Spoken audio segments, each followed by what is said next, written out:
Hello, everybody. This is Ken LaValle from Enterprise Bank, and welcome to Enterprise Bank Presents Dollars and Cents. It's great to see you all again. I'm, of course, joined by my co-host, my colleague at Enterprise Bank, Prima Nagathan. For this show, I know that, oftentimes Prima and I get comments from people in the community, and they comment on this show and how much they enjoy watching it. So I think we're starting to get the message out. People are starting to watch the show more frequently, and I think that's a very positive thing because, the focus of this show really is to enlighten the public, communicate to the public, to the community about the issues involving, bank fraud, scams, and things like that are taking place. And we have seen, as members of the security team at Enterprise Bank, how often, unfortunately, customers of our bank and other banks are being taken advantage of by very unscrupulous people who are really doing everything they can to steal their hard-earned money, their savings, and things like that. So the purpose of the show, as I say, is to really enlighten everybody, to engage the community, make them aware of what's out there to protect them so that their money is safe and people are not stealing it from them. So today's show, interestingly enough, is going to have a little bit of a change of pace, so to speak. We're going to have one of the senior vice presidents from Enterprise Bank on the show. His name is Rob Lawler. Rob Lawler has been with the bank for many, many years, and he is an expert in many, many fields. Often people at Enterprise Bank refer to him as the Bill Belichick of Enterprise Bank because of his knowledge base, his professionalism, and the way he handles himself. So it's great to have Rob on the show. Rob Lawler, folks, is the Sales and Relationship Director at Enterprise Bank, and it's great to have you on the show, Rob. Thank you for joining us, and we appreciate you being Welcome. here. So, as I said, we were going to kind of mix it up a little bit and talk about something different, but it's also something that people need to be aware of to protect themselves, protect their assets, and it's really about estate planning. Can you tell me or tell Prima and I what estate planning is? Simply said, estate plan is the transfer of assets from one generation to the next. That's estate planning. No matter what the assets are, whether they're tangible or intangible, is making sure those assets go from one generation to the next. Minimizing taxes, maintaining your privacy, minimizing the time delay between your death and when the beneficiaries, people receiving those assets, get the money. So Rob, you mentioned assets. So does that mean I have to have an estate to have an estate planning? If you have any assets that you believe will benefit the next generation, yes, you should have a plan. Now, a plan doesn't have to be a $10,000 complex plan. It can be as simple as what's called an oratory will, when you talk to a camera like this and tell people what your wishes are for your tangible and intangible assets. It can be done in a simple will. It can be done in a trust or a full-fledged estate plan, or it can also be done by titling. Okay. And why is that important? Why should people be thinking of it? One question, and then who should be thinking of an estate planning? Sure. I'll answer those questions. First, what percentage of United States citizens have an estate plan or a will? I don't know. I would say What that it's you probably guess? not very high. Is there a number for not very high? Maybe about 60% that do it? 60% do not have them. Do not. Correct. Wow, that is Great guess. surprising. So that being said, people do it for, as I mentioned, for 3 or 4 different reasons. One, they want to maintain their privacy.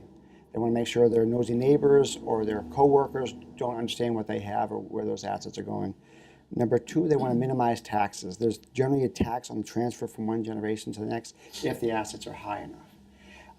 The third place they want to do is they want to make sure that the time delay between their death and when people receive that money, get that money quickly. There's something called probate. If you die, if your assets go through probate, there's a delay and there's costs associated with transferring those assets to the next generation. Okay. What do you both think is the number one reason why people have an estate plan? Minimize taxes, privacy, or avoid the delays? Well, I would say that the basic reason is, and I didn't realize this was going to be quizzes that you would present to Prima and I, but I appreciate the thought. My point is, I think that most people want to transfer the assets to the next generation. Right. And that's why they have estate planning. Correct. And that is the number 2 answer. The highest reason why people have an estate plan is to maintain their privacy. Oh. People who have accumulated wealth, whether it's $50 million or $50,000, people are very private about what happens to that money. Anything that travels through probate or through a will is a public document, so people understand and know how much money you had and who the beneficiaries of those assets are. Wow. So just having a will is not going to protect your privacy. No, a will not protect your privacy, but it will make sure the beneficiaries whom you want to receive those assets will receive those assets. Now, let me ask you this. Is there a possibility, a potential, that people could be victimized with people who would assist them potentially with doing estate planning? There are many pitfalls that we'll get into in a little bit, but planners can be scrupulous if there's dollars involved and they can sort of somehow figure out a way that they can get access to your titling or to information that you have. They can find ways of getting assets reallocated towards them. Yes. Towards them? Yeah. Really? So when you're doing a plan, whether it's a complex plan or a simple plan, you want to make sure you have professionals involved whom you trust, who have degrees, and who have been doing this type of business for quite a while. So normally, who would you approach if you're considering doing an estate planning? You can do it in your own living room with a video camera. You can do it online. I would recommend seeing a professional, someone in your town or community who has experience doing estate plans and can understand what your specific needs are and your goals, and draft a document that takes that into consideration. Is this individual always an attorney?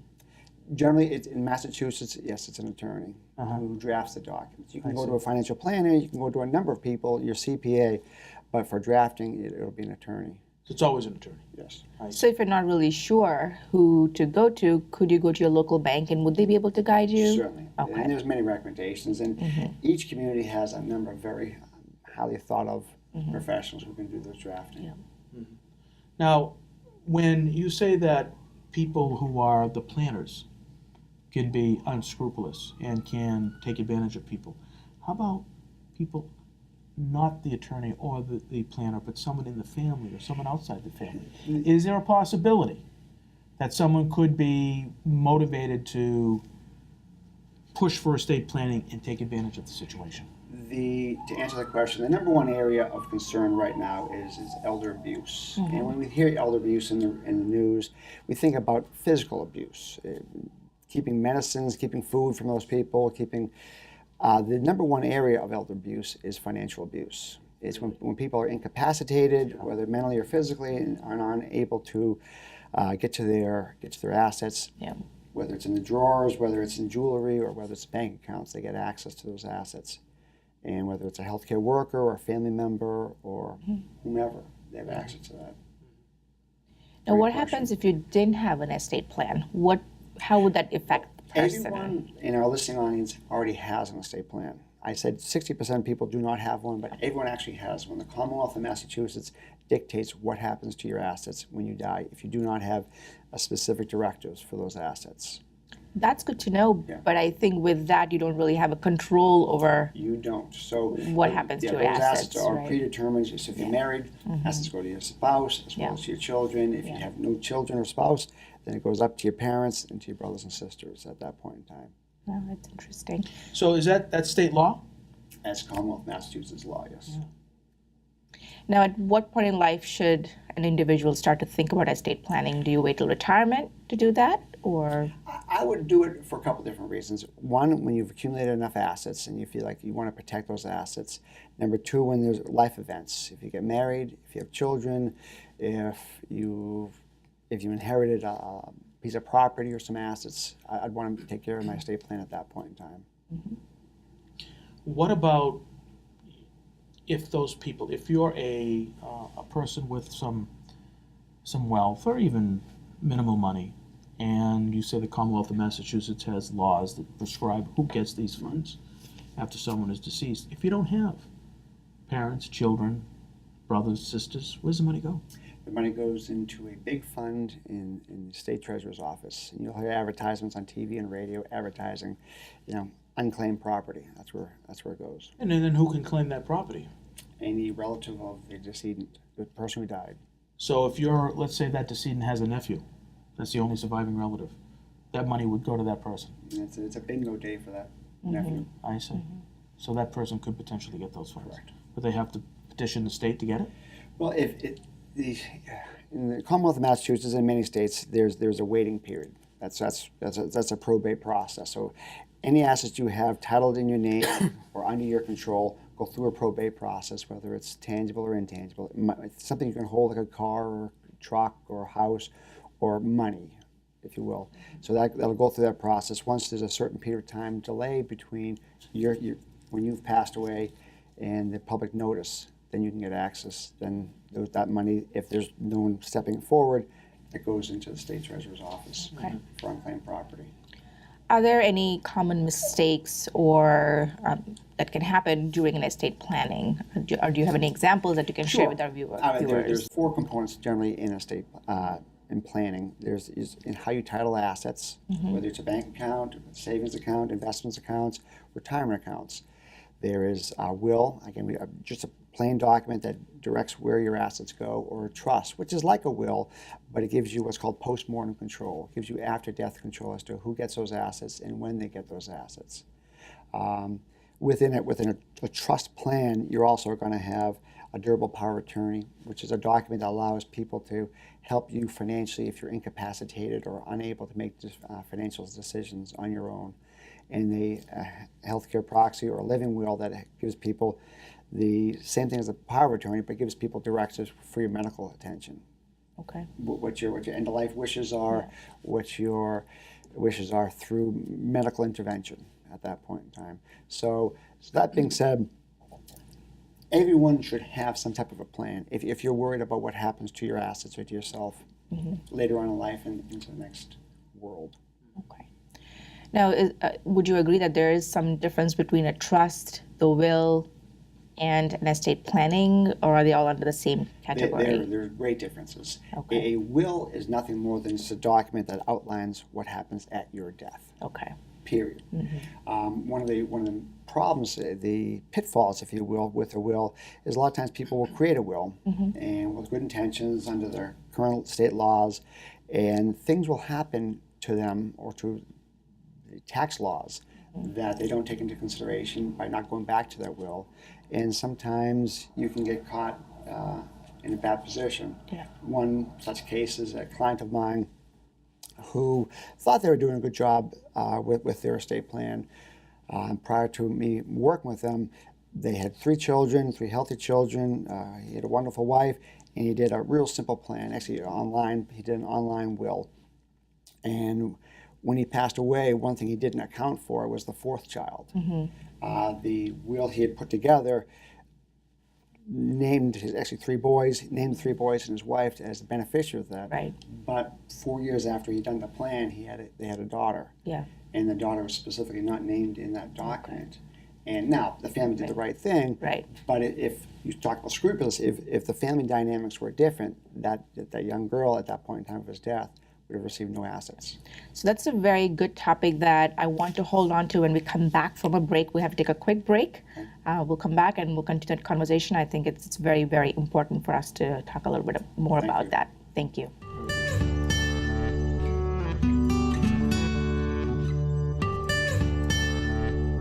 I'd like to welcome back our viewers to Enterprise Bank Presents Dollars and Cents. Today we've been talking about estate planning with Rob Lawler, and we had a great discussion for the first half of the segment of today's show. But I want to come back to the story that you were sharing with us prior to the break, Rob, about the family that had done a great job with estate planning, but things in their life had changed. So I think that signifies the importance of once you have an estate plan, your job's not quite done. Correct. And just to capitalize that, doing an estate plan is good, is a great idea, but make sure you take into account any changes in your life as well as any changes in the tax laws. In that particular case I gave you, the person thought they were doing everything they needed to do, but they thought they were all done. And although that situation didn't turn out terribly, it could have turned out very poorly. Sure. So that's a new family member. Correct. Or whether you're getting married, you're getting divorced, things that you need to kind of keep in mind. Yeah. Correct. You know, Rob, unfortunately, what we're seeing here in Merrimack Valley and, of course, across the entire country is this problem with opioid addiction. Oh, yeah. And young people are falling victim to this horrible disease and this epidemic. And I know, and I have had conversation with people who are now in the latter years of their life. They have assets, and they have children who are addicted to drugs. And they are really very, very, very torn between leaving these assets to a child who might have an addiction issue, knowing that potentially the money that they leave could be utilized to purchase opioids, and not leaving the money, and then the child is destitute. What is your advice in that particular area? Great question, and it's a timely question. Right now, within estate planning, again, one of the advantages that a trust has over a will is trust gives you post-mortem, after death, control of those assets, where those assets go, who they go to, and when do they go to those people. Where will is at death, the money transfers over to those people almost automatically, depending on the circumstances. But with a trust, the question you brought up, whether a person has an opioid or an addiction issues that are impacting or affecting their ability to make decisions, or good, well thought out decisions on their monies or their lives, or whether a person just needs help. Maybe they're a spendthrift, maybe they have a spending problem. Gambling. I mean, there's a number of vices or issues that will impact a person's ability to make good financial decisions. So what a trust can do is simply say, look at the dynamics of their family at that point in time, or whomever the beneficiaries of the assets are, and say, how do I want this money spent for these people? They might put, bars in there saying, if this person is sober for X period of time, if this person is without the use of drugs or without the use of gambling or whatever their issues are for certain periods of time, certain amounts of money are let out to that person. The person who ultimately decides that is the trustee. The trustee is the person who created the trust, that is the grantor, the person who put the money in that created the trust. The grantor is going to name a person as a trustee, a guardian of those assets, if you will, after your death. And that person, the trustee's ability is to read through the trust, understand your purposes, and figure out what the best use of these assets are for that beneficiary, the person who's benefiting from your assets. So, again, in your case, that you mentioned that the opioids, they're going to make sure that these assets don't just go full out to this person, this individual who has this addictive issues. Maybe they use the assets for treatment for this person. Maybe they use the assets specifically for housing or for food, so that they don't get access to the money, but they get the benefit of the money. So you could put conditions on these assets. Absolutely. And you could say they will only go to this beneficiary if they meet the following conditions. Absolutely. And that being sobriety, that being treatment, whatever the case may be. Correct. But who, the trustee, now is put in a position to have to oversee this, and what a predicament that person could be in. We're managing trustees. I want to, before we go on, there's several different types of trustees. You can have an individual trustee or a personal trustee. That is someone who knows you or your situation very well, whom you trust to manage your affairs for you after your passing. There's an institutional trustee, that is a bank or an institution, a law firm, or whomever that manages that as sort of as an arm's length transaction, but manages that situation in the same rights. Or you can have co-trustees, a personal and institutional trustee, who get together and coordinate and dovetail that best planning practices for your beneficiaries. Rob, is it very expensive to towards fees and things like that to create an estate planning? A will you can do for $300, $500, up to $1,000, depending on the complexities of the. There's not much, and it's short money when you think about saving taxes and saving the time delays of getting those assets over. A trust generally can go from $300 to $500 up to $2,500 to $10,000, depending on how many assets you have, how many different states you own assets in, and or businesses that are going to go through the trust.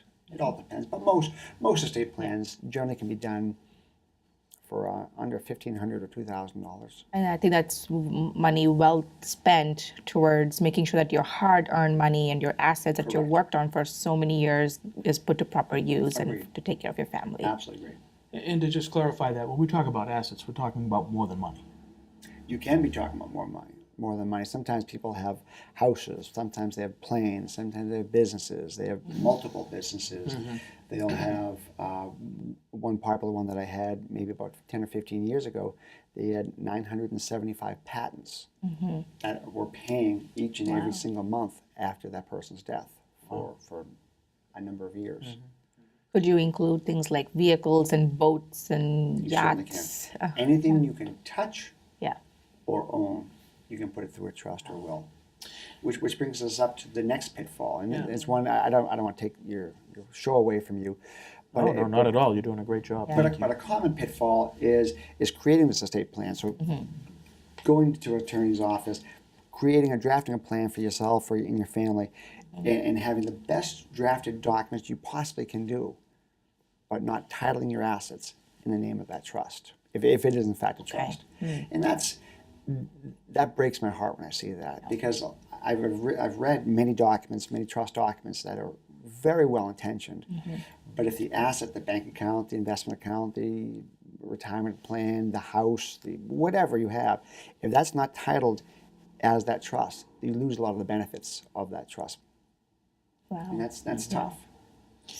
Does this strategy, the strategy of using the suggestions you've made in terms of estate planning, prevent internal feuding?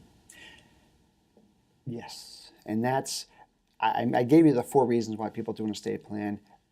That is not one of them, but that's probably the best outcome of a good estate plan. Is not only drafting a good document, understanding what happens and how to best benefit your decedents, but it's also minimizing the arguing and the feuding and the back and forth. And I wanted this, no, I wanted that. I want this much money, and you've taken such and such from mom and dad, and so I want more money. That's a well-drafted plan is good. Titling those assets is even better, but having open communication as to what your intentions are with that plan is even better, so that when you do pass away, there's very little to argue at that point in time. Rob, one of the things we always focus on our show, and the goals of our show, is making people aware of, potential for fraud and scams. Because this really estate planning involves very thorough planning of your assets and your money. Is there a possibility that someone that is probably not very well equipped to advise you on estate could be reaching out to you, whether like it's online documents? Are there any word of caution for our viewers that they need to kind of stay away from it? Yeah, if someone were approaching me to draw up my estate plan or to work with me on my finances, I'd want to make sure I know what their titling is, what their degrees were in, and if it is an attorney, how much or how long have they practiced in the state of the Commonwealth with estate planning. And then get references. Find people whom you know or don't know, but who've used these people as a form of reference. And then you can always go to the Better Business Bureau to see if these people have any charges or any claims put against them as well. Could your local financial institution offer that advice to a client? Let's say you have a customer at the bank, and they now want to begin this process. Could you say, well, we've done very good work with this individual, and I know they're very honest and upright. Yeah. If the person had no one that we're working with, we're going to give them 3 different references at that point. We give them 3 different references. If the person is using someone or wants to engage with someone, we will certainly give our unsolicited feedback as to whether we've had any business with those people or not, and if we've heard anything or have seen any customers that come through that have used them, we'll give them honest feedback as to how they've done. Good. Good. It's always good to go to someone that's trusted, reputable, has the designation and the qualification to You're run absolutely something right. like that. Which leads me to another sort of probably the most prominent issue that we have. If you ever look at pitfalls in estate planning, this probably is number 1, and that's entitling. Titling is how you hold an asset. So if you have a bank account, it's in your name, it's titled into your name. If you have a house or a car or another asset, you can have it in your name only. You can have it in tenants in common or joint tenants with rights of survivorship. So how you title something is incredibly important. This can also be done on retirement plans as well. So whenever you have a 401k or a 403b or a 457 or wherever you work that has a plan or an IRA, if you're married, you're required by law to have your spouse as the 100% beneficiary of those assets. If you elect to have someone other than your spouse, you just have to have them sign a document saying they're giving up their rights. The spouses. Yeah, it's always a good conversation. Yeah. But that being said, so if it's titled in, let's say you name the spouse and you get a divorce, which is the most common, you have to make sure you go back to that document and change, once the divorce is set and so the assets are divided, you have to make sure you go back and change the titling of that asset. Well, yes, what you're saying is you want to change the title of that asset, but what if the spouse you've just divorced doesn't agree and won't sign? If the court documents have divided your assets, and that's not one of the assets that they've given towards your ex-spouse, you can do with that document however you want, because once you're not Regardless married, of how the spouse feels. once you're not married, whatever assets you're left with in that situation, you own. The most common pitfall is not changing that, not thinking to change the beneficiary from what is now your ex-spouse. I had a situation maybe about 15 years ago when I was in Boston. A couple had 3 healthy young children. Things were going fine. When the youngest child was maybe 2 or 3 years old, they separated. It was not an acrimonious divorce. It was terrible. They went separate ways. They moved to different states. In this situation, the father got custody of the 3 children and raised them, and he had a very, very lucrative financial planning profession after that point in time. He died young. He died at 55, 56 years old, and upon his death, he had never changed his IRA from his ex-spouse at that point in time, of 22 years. And the children had no relationship with their mother at that point in time, and the mother got $1.9 million and accumulated inside his rollover IRA. And what your recommendation was that he should have used his children as the beneficiaries in this particular His case. children or trust, absolutely. Yeah. At least reconsidered his situation after the divorce. And a person, and he did what I do. Yeah. And you have to make sure you understand what assets you have and what the power of a titling can do for those assets after your death.